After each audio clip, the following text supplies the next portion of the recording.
अभी ना इनसे ये भी कंफर्म कर लेंगे कि एक्चुअल में 29 दिन बचे हैं ना भाई हमारे, पता चले हम मस्ती में घूम रहे थे और बचे ही 5-6 दिन पड़े हैं, फिर तो भागना पड़ेगा सीधा। तो अपना पासपोर्ट भाई भरता जा रहा है मस्त स्टैंप से। एंड ऑफिशियली हम क्रोशिया की सड़कों पे एंटर कर चुके हैं। तो आपके लिए भी भाई welcome to crochet. Gandhi ji के जमाने की गाड़ी देख लो भाई साहब, और ये HR मतलब की बोस्निया की गाड़ी है। वैसे तो HR हमारा हरियाणा भी है, बट यहाँ पे HR बोस्निया को बोलते हैं। सही में यूरोप में हालत खराब हो गई है डीजल भरवा के अपनी स्कॉर्पियो में। इतना महंगा डीजल, कसम से भाई यूरोप में हद महंगा डीजल है, परेशान हो गए हम तो सही में। और यहाँ पे भाई ट्रैम की पटरी में अपनी स्कॉर्पियो चल रही है, बताओ। अगली बार ब्लैक लिस्ट कर देंगे, गाड़ी आने नहीं देंगे। ये भाई हमारी इस ट्रिप की 13th कंट्री है और बाय रोड अपनी स्कॉर्पियो के साथ 12th कंट्री है। जब मैं उन्हें प्राइस बताता हूँ कि इंडिया में अराउंड 27,000 यूरोस की पड़ती है ये, तो कहते इतनी सस्ती और दिखने में पूरी लैंड क्रूजर। स्लोवेनिया में आते ही भाई सामने पहाड़ देखने को मिल गए एंड मौसम सही में बहुत खतरनाक वाला हो रहा है। अब ऑफिशियली हम बोल सकते हैं भाई welcome to Slovenia.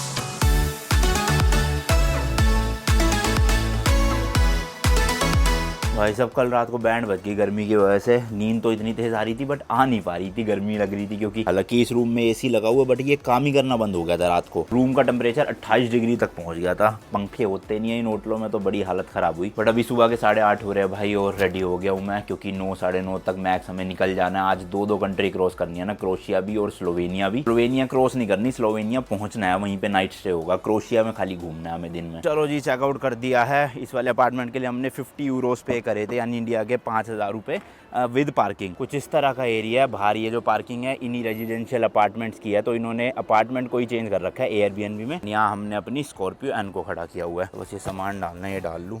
Let's go भाई, ऑल सेट टू गो। बाकी यार एक और नया दिन, एक और नई जर्नी। आज है 13 जुलाई 2023। मैं हूँ अभी बोस्निया और क्रोशिया के बॉर्डर पे। बिल्कुल एक टाउन है जो बोस्निया में ही पड़ता है। अभी हमने क्रोशिया बॉर्डर क्रॉस नहीं किया है। और आप देख रहे हो नमस्ते लंदन रोड ट्रिप का एक और नया एपिसोड स्पॉन्सर्ड बाय वाउस्किनसाइन। इस ट्रिप पे हम निकले हुए भाई Delhi to London by road अपनी स्कॉर्पियो एन को लेके 110 दिनों के लिए, जिसमें हम 25 से ज्यादा कंट्रीज कवर करेंगे एंड 25,000 किलोमीटर गाड़ी चला के पहुंचेंगे लंदन UK में। तो भाई तगड़ी वाली रोड ट्रिप है ये, और वीडियोस भी तगड़ी आ रही है। ऐसी सपोर्ट बनाए रखना, लाइक शेयर कमेंट सब्सक्राइब, और 80,000 करवा देना लाइक। बाकी सब्सक्राइबर 3 मिलियन करने हैं भाई घर पहुंचने से पहले। गाड़ी रेडी है अपनी, कल मैंने वॉशिंग करवा ली थी तो मस्त एकदम चमक सी रही है। हालांकि बाहर से चमक रही है, अंदर से ड्राई क्लीनिंग हो नहीं पाई, क्योंकि यहाँ पे भाई वॉशिंग सेंटर उस तरह के नहीं होते जिस तरह इंडिया में होते हैं। हमें खुद ही करना पड़ता है यहाँ पे, तो जितना हो पाया उतना करके डन करा। बाकी अभी यहाँ पर है इस जगह पर। तो आज का ये जो सफर होने वाला है ना भाई, इसमें 2 कंट्रीज कवर होने वाली है। सबसे पहले हम यहाँ से क्रोशिया की कैपिटल ज़ाग्रेब जाएंगे, तो 100 कुछ किलोमीटर ही बचा हुआ है, 1-1.5 घंटा लगेगा। बट उसके लिए भाई हमें पहले बॉर्डर क्रॉस करना पड़ेगा, क्योंकि अभी हम हैं नॉन शेंगन कंट्री में, और क्रोशिया 1 जनवरी 2023 को बन चुका है शेंगन कंट्री। देन क्रोशिया में हम दोपहर को घूमेंगे पूरा, और उसी वक्त निकल जाएंगे स्लोवेनिया के लिए। ज़ाग्रेब से यहाँ तक 118 किलोमीटर है, अराउंड 1 घंटा 40 मिनट लगेंगे। फिर जाके हम मरीबूर में जो है नाइट स्टे करेंगे आज रात। तो वैसे देखा जाए किलोमीटर वाइज तो ज्यादा लंबा सफर नहीं है आज, और बॉर्डर भी सिर्फ एक ही क्रॉस होगा क्रोशिया का, क्योंकि उसके बाद तो शेंगन रीजन शुरू हो गया ना भाई, फिर तो बॉर्डर का नामो निशान ही खत्म हो जाएगा। बस चलते जाओ मजे से। और हाँ भाई, ये सब हम इसलिए कर रहे हैं जल्दी कि क्रोशिया भी आज रुकना नहीं है, स्लोवेनिया भी बस रात को पहुंचना है, क्योंकि हमारा जो Schengen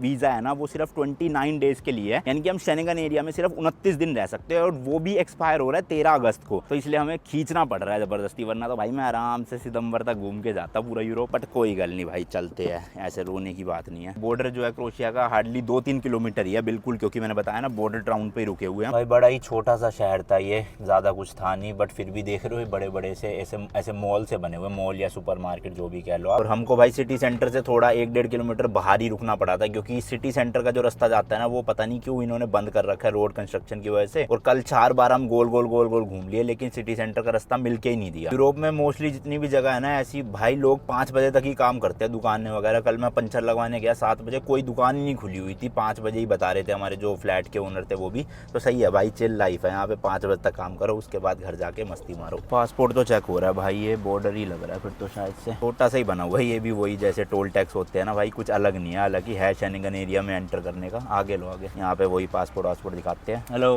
visa, yes Schengen visa, yes from Spain. चलो जी, लग गया स्टैम्प, थैंक यू, बाय।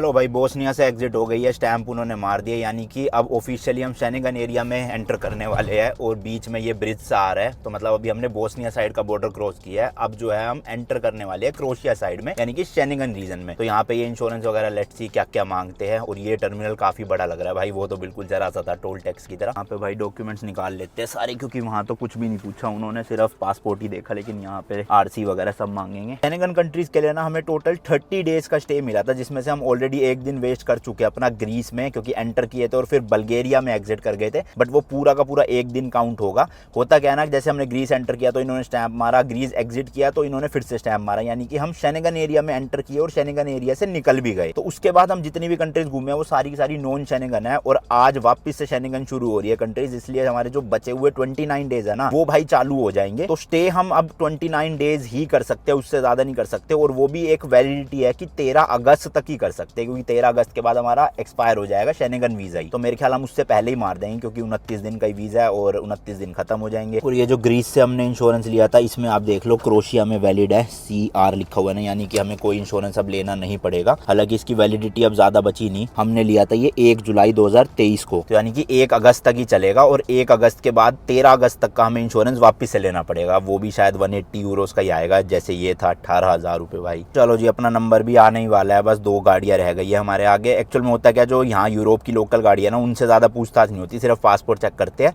और 2 मिनट में जाने देते हैं। बट जो बाहर की गाड़ी है या दूसरे पासपोर्ट होल्डर्स होते हैं ना भाई, उनसे थोड़ी ज्यादा देर होती है बातचीत, 10-15 मिनट लग जाते हैं। अभी ना इनसे ये भी कंफर्म कर लेंगे कि एक्चुअल में 29 दिन बचे है ना भाई हमारे, पता चले हम मस्ती में घूम रहे थे और बचे ही 5-6 दिन पड़े हैं, फिर तो भागना पड़ेगा सीधा। गलती से देख लिया। This one is, yeah, this one. पूछ लो एक बार कितने दिन बचे।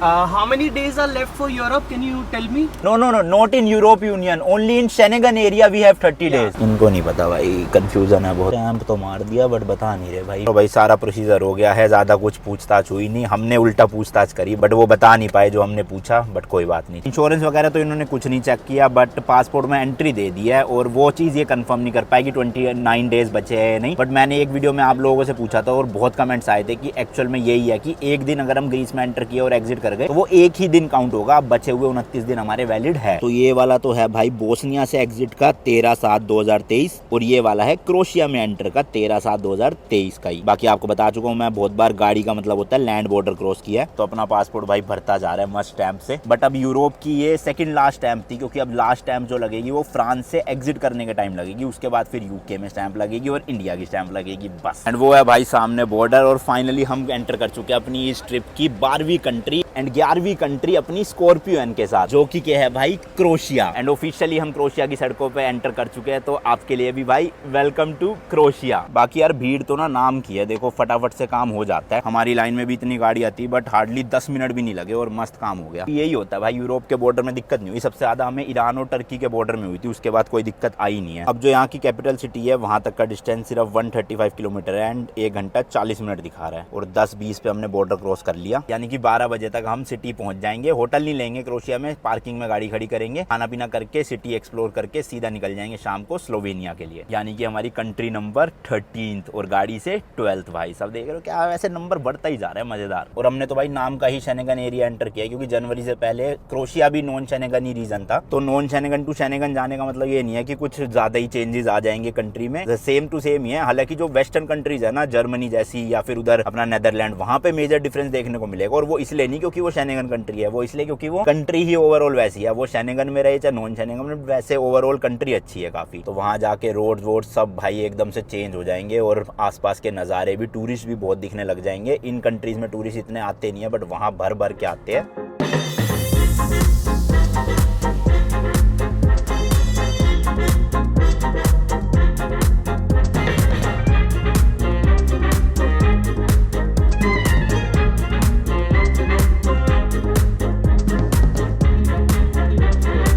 यूरोप के जो इस तरह के छोटे छोटे शहर या गांव होते हैं ना भाई, यहाँ पे रुकने का बहुत मन करता है, बट होटल होते ही नहीं है इन जगहों पे। वही ऑप्शन है, अगर रुकना है तो काउच सर्फिंग का यूज करना पड़ेगा, किसी लोकल से कनेक्ट करके उनके घर पे रुको फिर। बट इस ट्रिप में भाई हो नहीं पाएगा, क्योंकि वीजा का इशू है, तो जल्दी जल्दी खींचना पड़ रहा है, इसलिए कैपिटल टू कैपिटल जा रहे हैं। बट अगली बार यूरोप आऊंगा ना वैसे फ्लाइट से, और यहाँ पे गाड़ी रेंट करके फिर थोड़ा अच्छे से एक्सप्लोर करके जाऊंगा। इन छोटी छोटी कंट्रीज को नहीं, जो बड़ी बड़ी कंट्रीज है ना उनमें, क्योंकि इस ट्रिप में हमारे पास उन कंट्रीज में सिर्फ 2 या 3 दिन है मैक्स टू मैक्स, लेकिन वो कंट्रीज में रहना भाई 5 दिन 6 दिन, जैसे स्विट्जरलैंड स्विट्जरलैंड है वो अकेला ही भाई 10 दिन आप घूम सकते हो वहाँ पे, लेकिन इस ट्रिप में हमारे पास सिर्फ वहाँ पे 2 नाइट्स ही है, तो कितना ही घूम पाएंगे, इसलिए आएंगे कभी फिर बाद में और अच्छे से एक्सप्लोर करके आपके लिए पूरी सीरीज बनाऊंगा प्रॉपर हर एक कंट्री की। ये जो घर है ना यहाँ पे आपको बाहर से ही लग रहा होगा नॉर्मल ऐसे वो है हट सी, बट अंदर से भाई प्रॉपर मॉडर्न घर होते हैं ये। इसका एग्जांपल हमने GTA 5 में बहुत देखा हुआ है कि बाहर से तो वो घर इतना अजीब सा दिखता है, लेकिन अंदर से लोगों ने इंटीरियर इतने तगड़े तगड़े करवा रखे होते हैं। छत वगैरह भी यहाँ पे देखोगे ना आप प्रॉपर वो टाइलों वाली यूज होती है, जैसे अपने इंडिया में उत्तराखंड या हिमाचल के घरों पे होती है। गांधी जी के जमाने की गाड़ी देख लो भाई साहब, और ये HR मतलब की बोस्निया की गाड़ी है। वैसे तो HR हमारा हरियाणा भी है, बट यहाँ पे HR बोस्निया को बोलते हैं। तो लो भाई क्रोएशिया का फर्स्ट टोल टैक्स आ गया है। बोस्निया में तो हम परेशान हो गए थे भाई, इतने टोल टैक्स भरे थे। अब यहाँ देखते हैं कितने का है। यहाँ पे भी कोई नहीं है भाई, सीधा बटन दबाना है हमें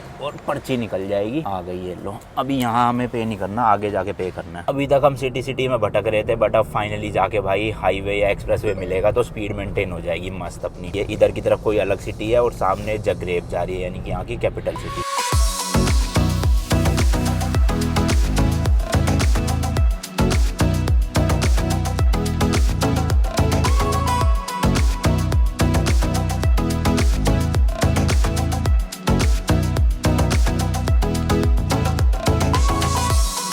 डीजल ब्रेक का टाइम आ गया है। क्रोएशिया में भी अपनी स्कॉर्पियन में डलवा लेते हैं। फ्यूल स्टेशन ऑलमोस्ट हर जगह पे सेम ही होते हैं कुछ इस तरह से। एंड इनके पास 2 डीजल है, 2 बेंजीन मतलब कि पेट्रोल है। और डीजल जो नॉर्मल वाला है वो चल रहा है भाई 1.34 यूरो पर लीटर, और जो महंगे वाला है वो चल रहा है 1.90 यूरो पर लीटर। 190 रुपए लीटर का डीजल भाई, नेक्स्ट लेवल। तो भैया हम तो नॉर्मल ही डलवाएंगे, इतना महंगा क्यों डलवाना। नॉर्मल भी कौन सा सस्ता है भाई, ऑलमोस्ट 134 रुपीज पर लीटर है। सही में यूरोप में हालत खराब हो गई है डीजल भरवा के अपनी स्कॉर्पियन में। इतना महंगा डीजल इंडिया में आराम से 5,500-6 हज़ार में टंकी फुल हो जाती थी, और यहाँ पे भाई 8-9 हज़ार रुपए में होती है लगभग। क्रोएशिया की करेंसी है भाई कूना, KUNA, कूना या क्यूना जो भी बोलते हैं, बट ऑलमोस्ट सारे यूरोप की जितनी भी कंट्रीज है वहाँ पे यूरो चल जाते हैं, इसलिए इन्होंने भी जो रेट है ना वो पूरे यूरो में ही लिखे हुए हैं। हम भी कार्ड से पे करेंगे तो देखेंगे कितना कटेगा। वैसे आप गूगल पे चेक करोगे ना, यूरो का ऑफिशियल रेट भाई 88 रुपीज़ का है, बट हमें क्योंकि यहाँ से ATM से निकालने होते हैं या कन्वर्जन चार्जेस लगा लगू के 100 रुपये पर यूरो पड़ता है, 100 या 98। तो हम आपको ना जो कन्वर्जन बताते हैं वो इस हिसाब से बताते हैं, ना कि जो गूगल पे लिखा है। तो आप वो मत चेक किया करो, क्योंकि हमें जितने का पड़ रहा है भाई वो चीज़ मैटर करती है ना। और यहाँ पे कोई भी है नहीं भरने वाला, तो या तो अंदर से बुलाना पड़ेगा या खुद ही भरना पड़ेगा। और हर फ्यूल स्टेशन पे इस तरह का वाइपर लगा होता है अपनी विंडशील्ड साफ करने के लिए, क्योंकि बहुत मच्छर होते हैं भाई यहाँ पर, तो इसलिए हर कोई साफ करता ही करता है। ये आ गए भैया नॉर्मल डीजल नॉर्मल। इस चीज़ का ध्यान रखना पड़ता है, गलती से पेट्रोल ना डाल दे। हालांकि हमने स्टिकर लगा रखा है डीजल फ्यूल ओनली का, तो ये डीजल ही डालते हैं भाई, बट महंगा ना डाल दे, इसलिए बता दिया कि ये ईवो वाला डालना है, सस्ते वाला। सस्ता तो खैर क्या ही है भाई, इंडिया से 34-35 रुपए महंगा है। यस, फुल टैंक फुल करवाने में ही फायदा है, क्योंकि आज स्लोवेनिया जाना है ना, तो इसलिए एक रास्ते में अब रुकेंगे नहीं, मस्त अपना डीजल फुल होगा तो होता जाएगा। ये शुरू हो गया भाई।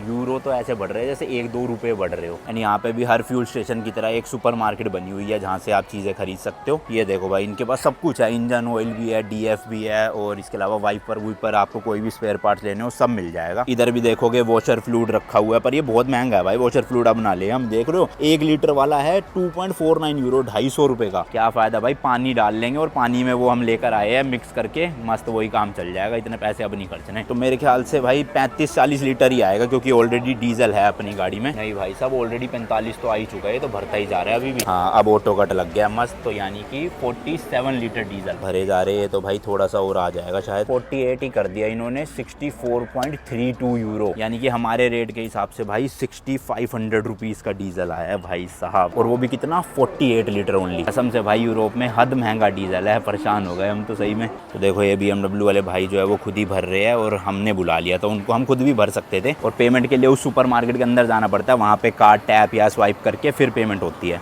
एक केला खाया था, छिलके ना भाई गाड़ी में ही रह जाएंगे, तो जाके डस्टबिन में फेंक देते। यही है डस्टबिन, हाँ यही है। चलो कि एक बार पड़ा रह गया ना गाड़ी में, फिर कोई नहीं निकालता भाई, वो पड़ा ही रह जाता है, गंदगी फिर और बदबू ऊपर से स्पेशली।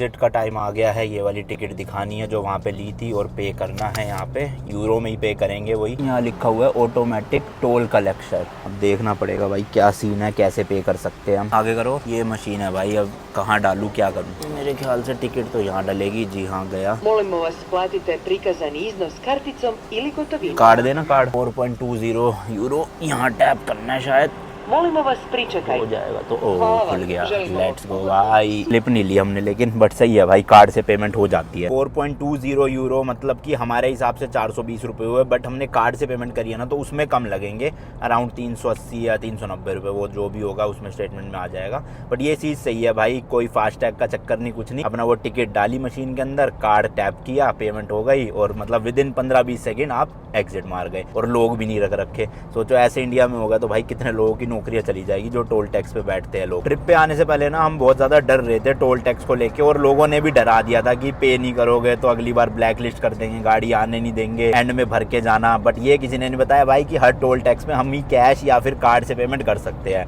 तो मतलब कितना ईजी है भाई, इंडिया वाला सिस्टम है अपना। आपको यहाँ पे कोई भी फास्टैग लेने की जरूरत नहीं है, अपना मस्त टोल टैक्स पे जाओ, एंट्रेंस के टाइम पे पर्ची लो, एग्जिट के टाइम पे पर्ची को दिखाओ, या तो कैश दे दो या कार्ड लगा दो, सिंपल प्रोसीजर। सिटी भाई बस आने वाली है, 18-19 किलोमीटर रह गया है, और यहाँ पे भी आइकिया का स्टोर है। कितना बड़ा, बाहर ही लगाते हैं भाई आइकिया वाले एकदम सिटी से ना, ताकि अच्छी खासी जगह मिल सके इनको स्टोर के लिए। और मस्त भाई टाइम से पहुंच गए हैं, 12:14 हुए केवल। अभी छूट गया, नहीं, बहुत पहले से ही मुझे लगा एरो दिखा रहे इधर। राइट जाना था तो सिटी भाई उधर थी, वो रह गया। अब हम हाईवे पे ही चढ़े हुए, आगे से देखना पड़ेगा, अब थोड़ा लंबा पड़ेगा बट मिल जाएगा कट कहीं ना कहीं। आ गया ना, 2 किलोमीटर का फर्क आ गया। यूरोप में ना लोगों को कन्वर्टेबल गाड़ियों का बहुत शौक है, स्पेशली BMW की जो Z4 आती है ना, वो तो बहुत मिलती है यहाँ, क्योंकि एक तो है भी भाई पावरफुल गाड़ी, ऊपर से कन्वर्टेबल भी, और इतनी महंगी भी नहीं है। इंडिया में तो ऑब्वियसली महंगी है, बट यहाँ के लोगों के लिए इतनी महंगी नहीं पड़ती वो।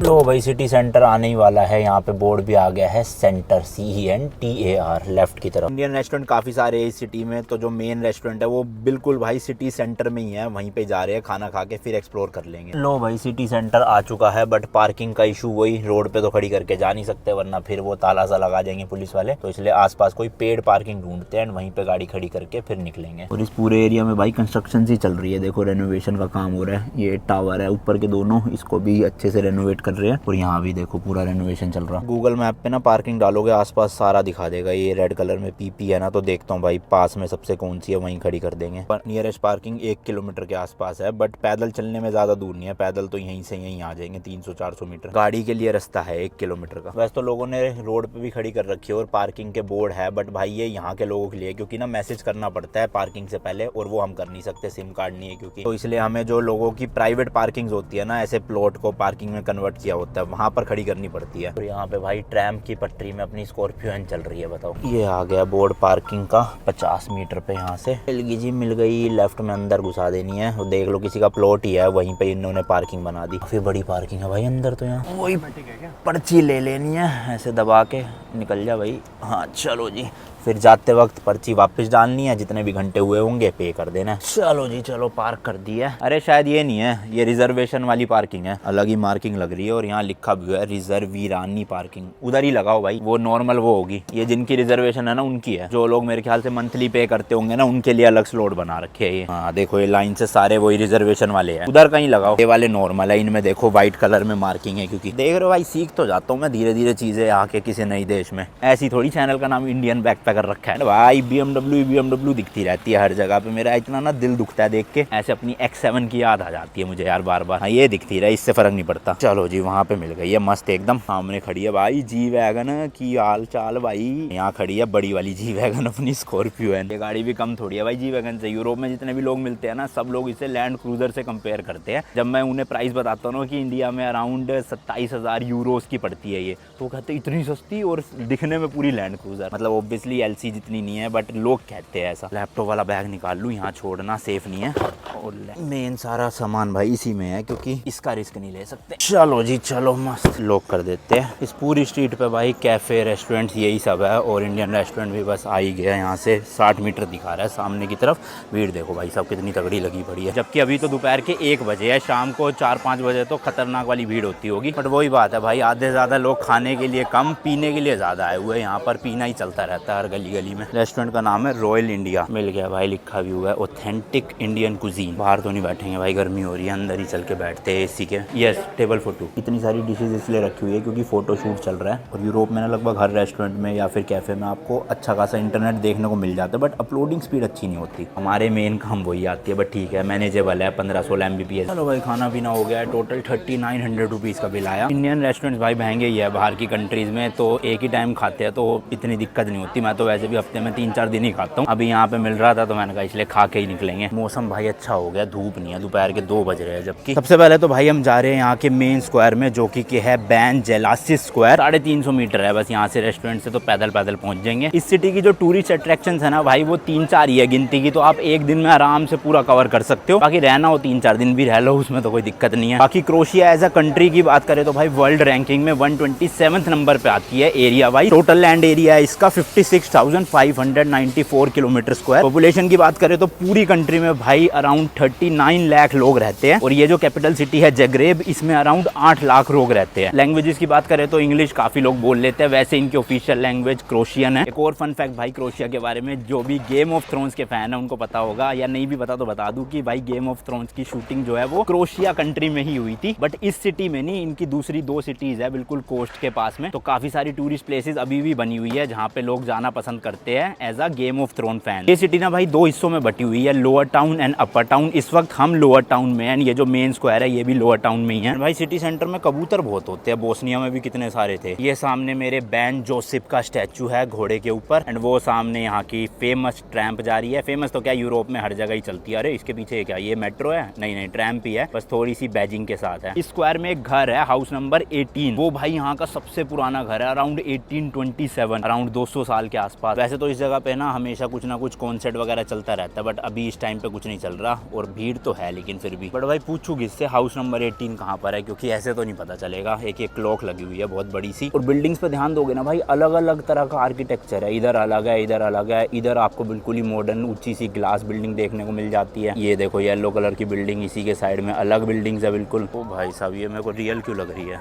हाँ भाई रियल ही है, ये औरत है अंदर इसके। ओ भाई साहब, बिल्कुल स्टैचू की तरह खड़ी हुई है। और यहीं पे आपको भाई फ्री वाईफाई भी देखने को मिल जाएगा। ये देखो पासवर्ड कुछ नहीं लगा होता, और ये सारी यहाँ पे इधर उधर जाने की जगह है। इसमें भी नहीं लिखा यार कहीं पे भी हाउस नंबर 18। हालांकि फेमस तो बहुत है वो यहाँ पे घर। देखो इनमें से तो सबसे पुराना घर वही लग रहा है मेरे को सामने, जिसकी अभी शायद से रेनोवेशन चल रही है। तो एक बार देख के आता हूँ नंबर लिखा हो गया पता, क्योंकि भाई सुना तो बहुत है इस घर के बारे में। अब दिख जाए तो और अच्छा होगा। हाँ ये शायद से नंबर लिखे हुए ना, 1 नंबर है, ये 2 नंबर है। तो ऐसे तो अंदर जाके हो सकता है उधर की तरफ हो, या हो सकता है कि इस वाली गली में अंदर जाके देखता हूँ। अगर मिल गया तो दिखा दूंगा आपको। और चलो अच्छा भाई, यहाँ का ATM भी दिख गया, तो एक बार करेंसी भी निकाल लेते हैं यहाँ की। क्या पता ATM से खाली यूरो ही निकल रहे हो, ट्राई करके देख लेते हैं, बस ज्यादा ट्रांजेक्शन चार्जेस ना ले। ओके को बोलते हैं परिवत। हर देश में अलग अलग लैंग्वेज है भाई। कैश विड्रॉल, हाँ भाई यूरो ही निकल रहे हैं, यहाँ की लोकल करेंसी नहीं निकल रही। यूरो तो मुझे निकालने नहीं, लोकल करेंसी थोड़ी सी चाहिए थी इसलिए निकालनी थी। लग रहा है भाई तगड़ी वाली बारिश आएगी, काले काले बादल हो गए आसमान में। यहाँ ऊपर चढ़ते ही भाई पूरी फ्रूट्स की मार्केट है। यहाँ पर कितने सारे सब फल सब्जियाँ मिल रहे हैं,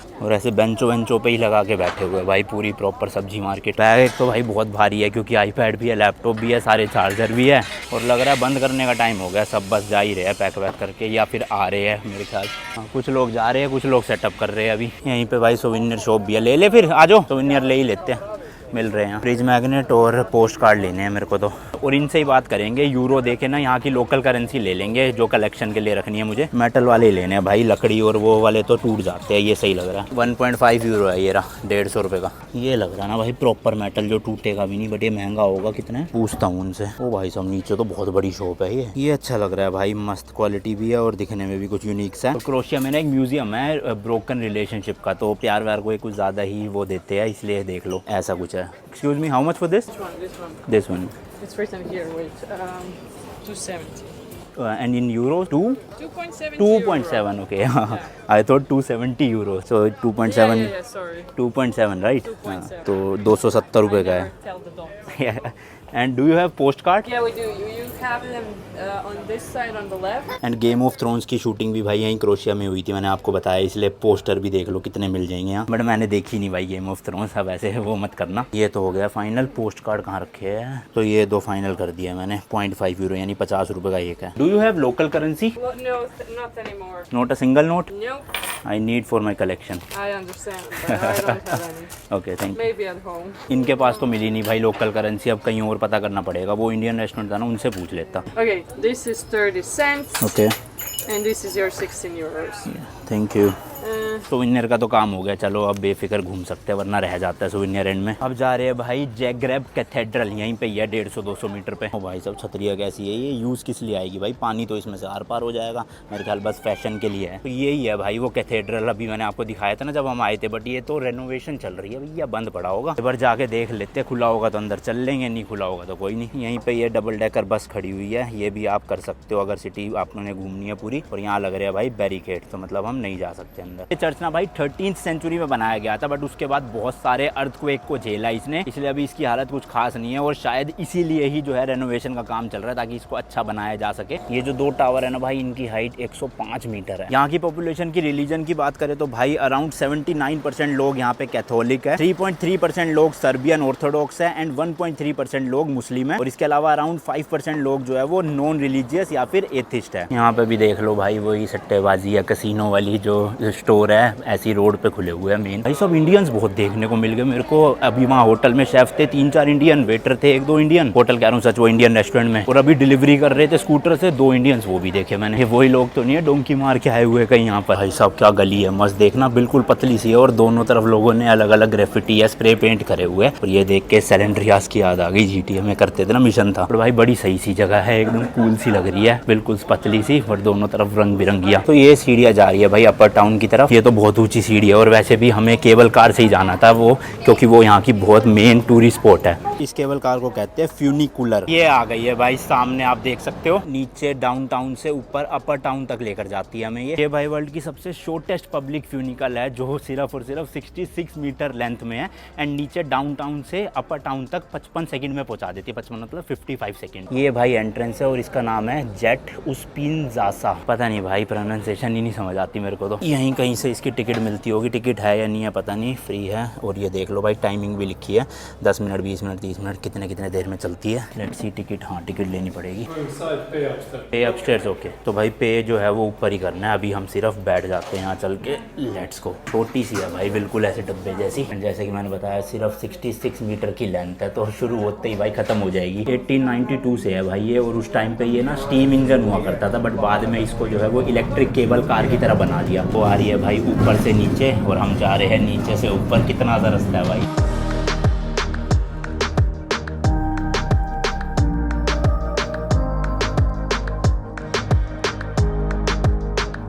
लो भाई पहुंच भी गए हैं इतनी जल्दी। बस भाई रुक जाओ, बड़ा जरा सी स्लो स्पीड में रोक रहे हैं ऊपर तक। ऊपर भाई साहब इन्होंने प्लेटफॉर्म बना रखा है, और यहाँ से देखो डाउनटाउन का क्या मस्त नज़ारा दिख रहा है। ओए होए होए भाई खूबसूरत। चलो बाहर निकलते हैं, और यहाँ पे करना है, नीचे नहीं पे करा हमने। 66 सेंट्स अराउंड 60 रुपये के आसपास हो गया एक बंदे की टिकट। लो जी लो, यहाँ से हमने एंट्री कर ली है अपर टाउन में। डाउनटाउन में जितनी जगह थी घुमाने वाली मैंने घुमा दी, एक रह रही है शायद से, वो नीचे जाएंगे तब दिखाऊंगा। अपर टाउन में क्या क्या है वो इस बोर्ड पे लिखा हुआ है, आप देख सकते हो। यहाँ से भी भाई मस्त नज़ारा आ रहा है सिटी का। म्यूजियम काफ़ी सारे भाई देख रहे हो, लाइन से लगे पड़े नीचे तक, museum he museum, museum he museum. But हमें एक जगह जाना है, वो है कहाँ गया, स्टोन गेट। ये भाई जिसका नाम यहाँ पर है कम्युनिटा वराता, काफ़ी फेमस जगह है ये भी। तो चलते हैं फटाफट। और वो जो नीचे सीढ़ी आती है ना, वो भाई यहाँ से आ रही है, तो अगर आपको पैदल पैदल आना है आप वो भी आ सकते हो। बट मैं तो आपको रिकमेंड करूँगा भाई ये यूज़ करना, एक अलग ही एक्सपीरियंस है।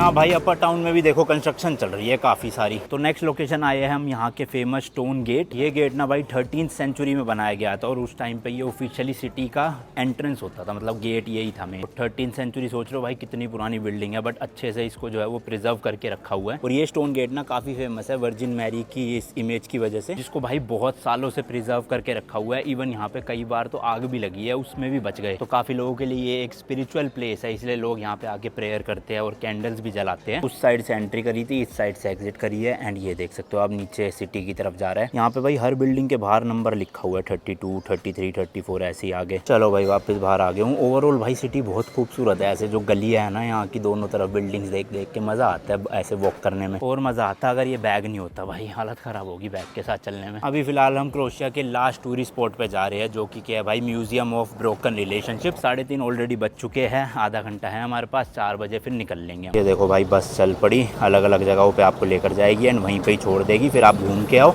वापस बैठ जाओ बस में। लोग अपने कुत्तों को बड़ा लेकर आए हुए भाई, हर जगह पे घूम रहे हैं और यहीं बाहर बांध जाते हैं स्टोर पे जाने से पहले। मैं अपने ब्रूनो को गलती से ले आता भाई, देख के ही लोग भाग जाते। वैसे भागते तो नहीं, उन्हें क्या पता भाई काट लेता है। इन गलियों में चल के ना वेस्टर्न यूरोप वाली फील आ रही है प्रॉपर। जब एम्स्टर्डम में भी हम घूमा करेंगे साइकिल लेके या फिर इलेक्ट्रिक स्कूटर लेके प्राग में, तो मज़ा आएगा भाई वहाँ पे। असली मतलब यूरोप है ना, वही है मज़ेदार। तो ये भी कंट्रीज अच्छी थी बट उनके कंपैरिजन में इतनी कुछ खास नहीं है। लोग देखना भाई सब ऊपर कहाँ चढ़े हुए हैं इतने टॉप पे, पता नहीं क्या चीज़ है वो। ये आ गया भाई म्यूजियम, लेट्स सी कोई टिकट है या फिर एमी एंट्रेंस है। खिड़की तो बनी हुई है, मेरे ख्याल नहीं है तो कैफ़े है भाई। हाँ फ्री है भाई, ऐसे सोवेनियर शॉप बनी है इधर और यहाँ पे आप देख सकते हो अलग अलग चीज़ें। हाँ भाई ये टिकट है 7 यूरो की है भाई 700 रुपये की टिकट थी। इतना वर्थ इट लगा नहीं तो मैंने कहा छोड़ो यार, अपना यूट्यूब वीडियो देख लेंगे कोई, आप भी किसी और की देख लेना। इतना कुछ खास भी नहीं है भाई जो हम 700 रुपये पे करें। 200 रुपये होती टिकट तो सोच भी लेते, दे देते, चलो कोई नहीं। वहाँ पे भाई टूटे हुए दिलों की स्टोरीज देखने में क्या ही इंटरेस्ट लेंगे हम, टूटे हुए दिलों की दिखाओ तो हम देखे भी। बाकी ये वापस से आ गया है वो फ्यूनिकल या केबल कार। चलो भाई चलो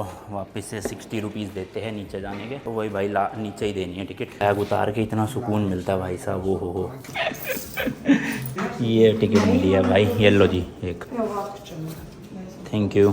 चलो अपने कलेक्शन में यूज़ हो जाएगी ये। भाई वापस से आए थे इंडियन रेस्टोरेंट, बट इनके पास भी लोकल करेंसी नहीं है। जनवरी से जब से ये शेनेगन एरिया में आया ना क्रोएशिया, तब से ही लोकल करेंसी बंद हो चुकी है और यूरो ही ऑफिशियल करेंसी है अब यहाँ। तो इसलिए वो कूना जो करेंसी थी KUN है वो अब नहीं मिलेगी। बाकी चलो यार निकलते हैं फटाफट से पार्किंग की तरफ। ओ भाई 1 किलोमीटर बैग के साथ चलना तो ऐसा लग रहा है 10 किलोमीटर चल के आया हूँ। बट ये खड़ी है भाई अपनी स्कॉर्पियो एंड मर्सिडीज़, और किसके साथ, स्कोडा है शायद से। ये नहीं, अब ये कौन सा ब्रांड है भाई, हटाई रखी बैजिंग। अभी फिलहाल हम जा रहे हैं भाई ज़ैग्रेब से स्लोवेनिया की एक सिटी मरीबूर को। टोटल यहाँ से 116 किलोमीटर है एंड ऑलमोस्ट 2 घंटे लगेंगे। बॉर्डर कोई आना नहीं, मैंने आपको बता ही दिया। एक्चुअल में स्लोवेनिया की कैपिटल ये है लजुब्जाना, बट ये क्योंकि हमारे रूट में नहीं पड़ रहा, बहुत दूर है, तो इसलिए हमने ये वाली सिटी चूज़ करी है मरीबूर। ये स्लोवेनिया की 2nd लार्जेस्ट सिटी है, तो होपफुली अच्छी होएगी। वैसे भी आज रात ही रुकना है, कल सुबह घूम के फिर निकल लेंगे हम आगे। तो आगे लो बस।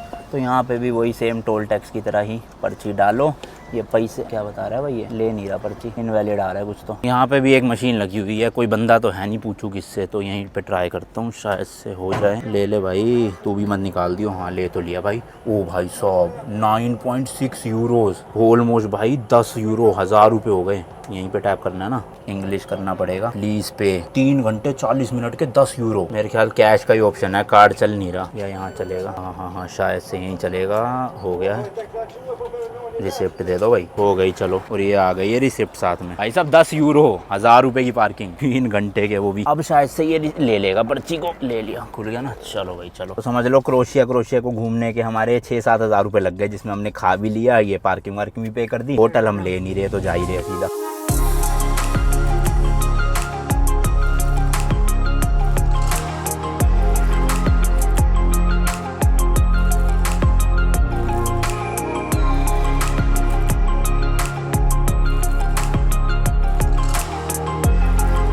क्रोएशिया में एक और टोल टैक्स आ गया है, क्योंकि आगे हाईवे चलेगा पूरा। अभी हमें पे नहीं करना, खाली पर्ची लेनी है। बहुत बाहर की तरफ है भाई, दे दो लेट्स गो। बादल भी भाई प्रॉपर काले काले होते जा रहे हैं, तो लग रहा है स्लोवेनिया में बारिश पड़ेगी, या हो सकता है यहाँ पे भी बारिश पड़े, क्योंकि हाईवे पे स्ट्रेट 60 किलोमीटर आगे जो है वो कंट्री चेंज हो जाएगी।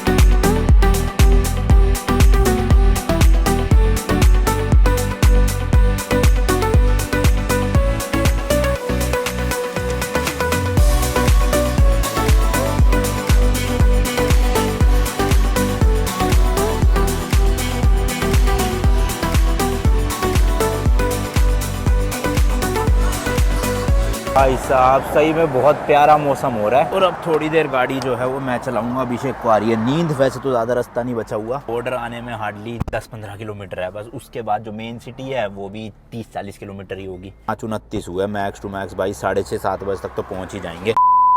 चलो भाई, कंट्री एग्जिट करने से पहले फाइनली टोल भी आखिरी आ गया है। यहाँ पे पे करते हैं और बाय बाय बोलते हैं फिर क्रोशिया को। चलो यहाँ तो बंदा बैठा हुआ है भाई, कोई 50-60 किलोमीटर चले हैं, मतलब ये कितना ही था 60 किलोमीटर का हाईवे, और भाई साहब 700 रुपये लगभग। ये बोर्ड आ गया भाई मरीबूर का, मतलब कि स्लोवेनिया में। तो भाई बॉर्डर आ गया है फाइनली क्रोशिया का यहाँ पर। बट आप देख सकते हो यहाँ पे कोई भी कैबिन वैबिन नहीं है, खाली कर रखा है, फ्री पैसेज है, बस आराम से निकल जाओ। जब ये शेंगन कंट्री नहीं बनी थी उससे पहले ऑब्वियसली यहाँ पे बॉर्डर था, पूरे डॉक्यूमेंट चेक होते होंगे क्योंकि आप नॉन शेंगन टू शेंगन में जा रहे थे। बट अब क्योंकि ये शेंगन बन चुकी है इसलिए पूरा का पूरा खाली है, तो बस चलते जाओ मस्त। यही लगभग 400-500 मीटर के बाद स्लोवेनिया का बॉर्डर भी आ चुका है। अब ये भी एंट्री देख लो आप भाई, खाली पड़ा हुआ है पूरा, कोई यहाँ पे कैबिन वैबिन नहीं है। पहले हुआ करते होंगे तो होते होंगे भाई, अब लेकिन हटा दिया तो बंदा आराम से निकल सकता है, मतलब रुकने की भी जरूरत नहीं पड़ती भाई, सीधा सीधा निकलते जाओ। ये भाई हमारी इस ट्रिप की 13th कंट्री है और बाय रोड अपनी स्कॉर्पियो एन के साथ 12th कंट्री है। अब ऑफिशियली हम बोल सकते हैं भाई वेलकम टू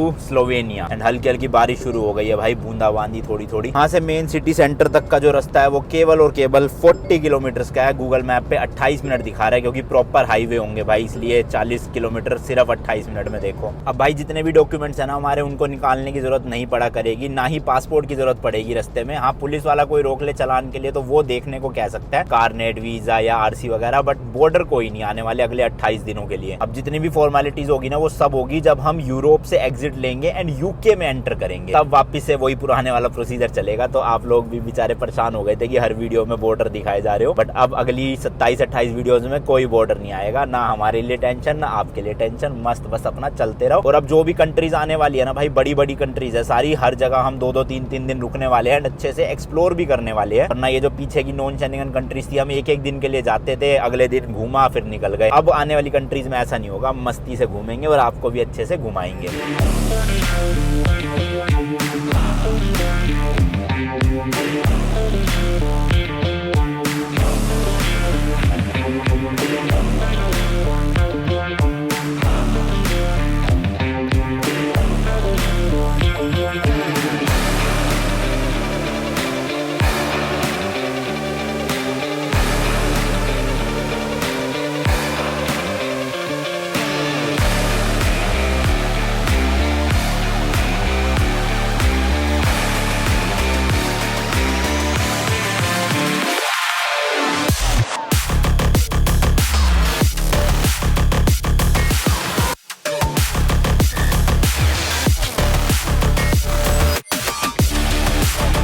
में आते ही भाई सामने पहाड़ देखने को मिल गए एंड मौसम सही में बहुत खतरनाक वाला हो रहा है। और अभी हमें सिटी के लिए भाई एग्जिट लेना है, बस यहीं कहीं 500-600 मीटर से। हाँ ये आ गया ना बोर्ड, देखो हमें राइट की तरफ जाना है, हाईवे पे नहीं रखना। तो इधर लेने के लिए ना पहले ये लेन बना देते इस तरह की, और इस लेन में हो जाओ अपना, और फिर आप जो है वो कट मार सकते हो इधर की तरफ, कोई दिक्कत नहीं आएगी। ऊपर नहीं चढ़ना, नीचे जाना है हमें गूगल मैप के अकॉर्डिंग, ऐसे टर्न लेके पूरा। तो उधर कहीं राइट साइड में है सिटी। लो भाई सिटी में एंटर कर गए हैं एंड घुसते ही डीकैथलॉन का इतना बड़ा सा स्टोर देखने को मिल गया भाई साहब। और यहाँ भी सिटी सेंटर की तरफ ऑब्वियसली ट्रैफिक मिलेगा ही। बाकी नंबर प्लेट चेंज हो गई है गाड़ी की, SLO यानी स्लोवेनिया। वही हर कंट्री की तरह भाई मेन सिटी सेंटर पे जाएंगे, यहाँ से 3 किलोमीटर है, और वहाँ पे फिर आसपास होटल सर्च करेंगे कोई सा बेस्ट मिल जाए।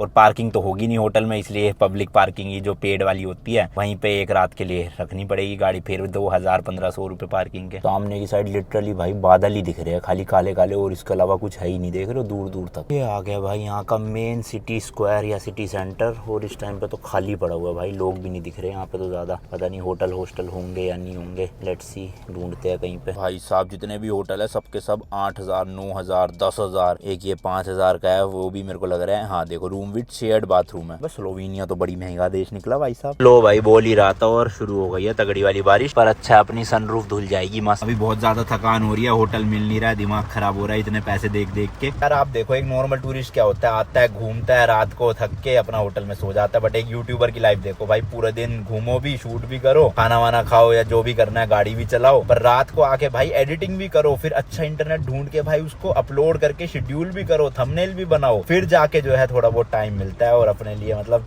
सो जाओ या रेस्ट कर लो बस भाई। तो अब एक और मिला है भाई, हॉस्टल एम करके, यहाँ से 2.5 किलोमीटर है। इसमें प्राइवेट रूम दिखा रहा है विद प्राइवेट बाथरूम, अराउंड 4116 रुपए का, और 3 रूम बचे हैं। होपफुली मिल जाए भाई, वरना फिर भटकना पड़ेगा। चलो भाई फाइनली जाके अब एक मिल गया है रूम, 40 यूरो, 4,000 में। अब एक गेट खुला रह गया लेफ्ट वाला, पार्किंग भी है, चलो ये भी बढ़िया है उसी में। एंड बारिश भी भाई रुकी गई, हल्की हल्की आ रही है बस। तो ये काइंड ऑफ है तो हॉस्टल ही, बट प्राइवेट रूम मिल गया और साथ में अपनी पार्किंग भी मिल गई फ्री में। बताओ कहाँ 8-9 हज़ार के रूम थे और ये 40 यूरोज यानी 4,000 रुपए में विद पार्किंग मिल गया। दूसरी कंट्री से भी सस्ता, लास्ट कंट्री में 5,000 रुपए दिए हमने 50 यूरो, और जहाँ डर रहे थे भाई वहीं पे ही सस्ता हो गया। अच्छा एरिया लग रहा है भाई, ग्रीन ग्रीन सा पूरा मस्त। वो सामने रिसेप्शन बना रखा है एंड यहाँ से एंट्रेंस है। हॉस्टल बेड भी यहाँ पे 20 यूरो का मिल रहा था एक, तो दोनों का वही 40 यूरो में मिलता। उतने में हमें प्राइवेट रूम मिल गया, हालांकि है छोटा सा, बट ठीक है भाई, है तो प्राइवेट ना कम से कम, और बाथरूम भी अपना। भाई साहब इन्होंने तो कॉफी मशीन वगैरह सब लगा रखी है यहाँ पे। ऑब्वियसली पेड है ये, पैसे डाल के यूज करनी पड़ेगी। एंड घुसते ही ग्राउंड फ्लोर पे ही अपना रूम है 101। वैसे तो ये एरिया ठंडा ही है मेरे हिसाब से,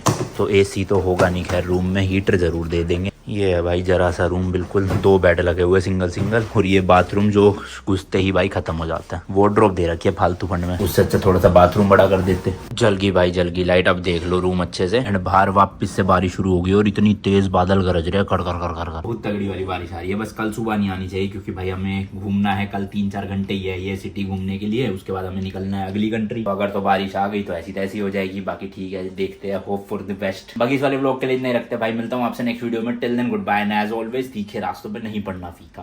bye. I know man passing by, life is good, best I've ever felt. Get me up, somewhere new, somewhere I can find myself. Oh, I feel so alive as I reach out.